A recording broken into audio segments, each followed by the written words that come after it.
નમસ્તે ખેડૂત મિત્રો, હું પ્રભુભાઈ કિહલા જૈવિક ખેતીની વાતોમાં તમારું સ્વાગત કરું છું. મિત્રો, આજે આપણે જે ગિરનાર ચાર મગફળી વિશે થોડીક માહિતી આપી છે. અને જે ખેડૂત મિત્રો ગિરનાર ચાર મગફળી વાવવા ઈચ્છતા હો અને તમે જે વિચાર કર્યો હોય કે આપણે ગિરનાર ચાર મગફળી વણ વાવવી છે, તો એ વિચાર તમે બહુ સારો અને ઉત્તમ કર્યો છે મિત્રો. કારણ કે ગિરનાર ચાર મગફળી હું છેલ્લા 2 વર્ષથી વાવું છું અને બહુ સારું ઉત્પાદન આવે છે મિત્રો. એમાં જે પહેલા વર્ષ મેં ઉત્પાદન લીધું હતું 44 થી 45 મણ વીઘે ઉત્પાદન લીધું હતું. અને ગઈ સાલ મિત્રો મેં 45 થી 48 મણનો ઉતારો લીધો છે વીઘે. અને એ તે પણ આપણે જ્યારે માંડવી રાપલી ઢૂંઢો આંક્યો ત્યારે આપણે એનો વિડીયો અવશ્ય મૂકેલો છે. એમાં આપણે જૈવિક ખેતીની વાતો એવી સસ મારજો એટલે તમને જરૂર એમાં જોવા મળશે. કારણ કે મિત્રો એમાં કેવો ઉતારો લીધો છે અને એ બધું સંપૂર્ણ તમને માહિતી મળશે. તો મિત્રો, જે આ ગિરનાર ચાર મગફળી છે, મિત્રો આની ક્વોલિટી અને આના દાણા તમને હું બતાવું છું મિત્રો. કારણ કે આ ગિરનાર ચાર મગફળીના દાણા અને ક્વોલિટી તમને બતાવું છું.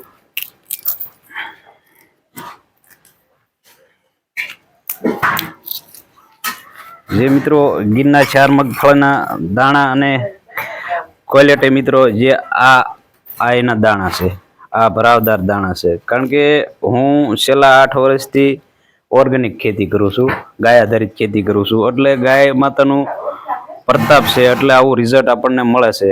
આ દાણાની ક્વોલિટી મિત્રો, આ દાણાની ક્વોલિટી. હવે મિત્રો, જે ગિરનાર ચાર મગફળી જે તમે વાવતા ઈચ્છો છો, તો એ બહુ સારો વિચાર કર્યો છે તમે. કારણ કે મિત્રો ગિરનાર ચારમાં વીઘે ઉત્પાદન વધારે આવે છે બીજી મગફળી કરતા. જે 20 નંબર હોય, 22 નંબર હોય કે બીટી 32 હોય કે પછી 28 નંબર હોય, એ બધા કરતા ઉતારો ગિરનાર ચારમાં વધારે આવે છે વીઘા પ્રમાણે. અને બીજા નંબરમાં માર્કેટ યાર્ડમાં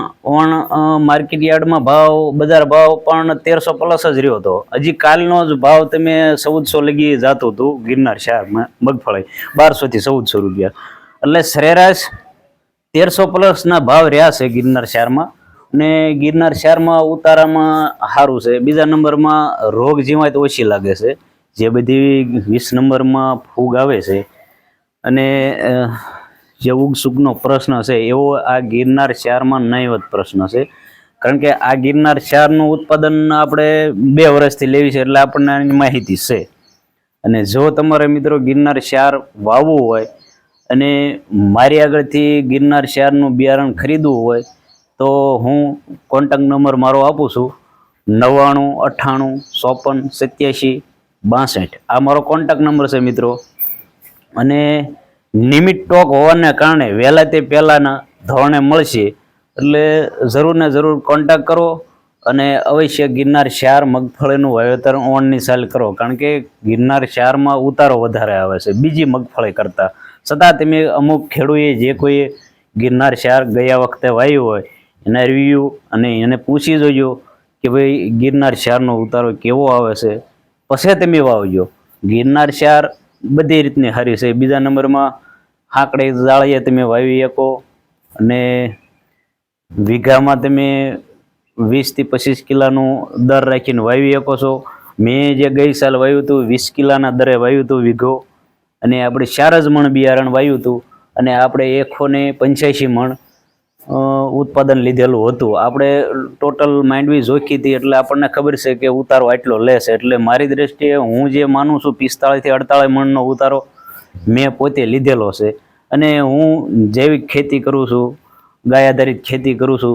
એટલે કદાચ ગાય માતાનો પ્રતાપ અને મારી જમીન ફળદ્રુપતા બની ગઈ હોય એના કારણે ઉતારો આવ્યો હોય તો ભલે, અથવા તમે બીજા ખેડૂતને પૂછી લેજો. ઉતારો તો આના 35 થી 40 મણ ને 45 મણના ઉતારા મિત્રો અવશ્ય બધાએ લીધેલા છે. અને બીજા નંબરમાં આનો બજાર ભાવ સારો મળેલ છે ગઈ સાલના વરા પ્રમાણે.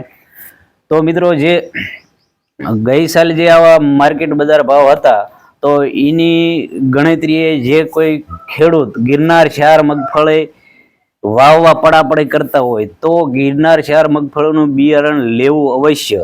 તમારે લેવું કોઈ ખેડૂત આગળ અથવા કોઈ માનો કે મારી જેવી ખેતી કરતો હોય એને જાણીતું બિયારણ હોય એને આગળ લેવું, અને કે પછી માનો કે તમે મિલમાંથી લ્યો કે અથવા એગ્રોમાંથી લ્યો તો એ બધાય ખેડૂતનું ભેગું કરેલું બિયારણ હોય, કારણ કે બધેથી જે કાંઈ ખેડૂત પકવતા હોય એનું ગિરનાર ક્ષાર બિયારણ ખરીદી અને એ મોટા મિલ માલિક અથવા મોટા દુકાનદારના માલિકે ખરીદી લીધેલું હોય અને પછી એ બધો પાલો કર્યો, મિક્સિંગ થયું, ટૂંકમાં હોય ગિરનાર જ ક્ષાર પણ ટૂંકમાં મિક્સિંગ થયું ગણાય.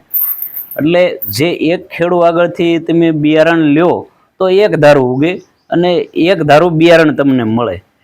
તો જરૂર ને જરૂર તમારે જો ગિરનાર ક્ષાર મગફળીનું ખરીદી કરવી હોય તો આપણે આગળ લિમિટ સ્ટોક છે જે તે વહેલા તે પહેલાંના ધોરણે મળશે. તો મારો નંબર હું તમને ફરીવાર આપી દઉં છું. મારો કોન્ટેક નંબર છે 99 98 54 87 62. આ મારો કોન્ટેક નંબર છે. તો મિત્રો જો આ વિડીયો સારો લાગ્યો હોય અને ખેડૂતને ઉપયોગી લાગ્યો હોય તો લાઈક શેર અવશ્ય કરજો. જય હિન્દ, જય ગૌ માતા મિત્રો.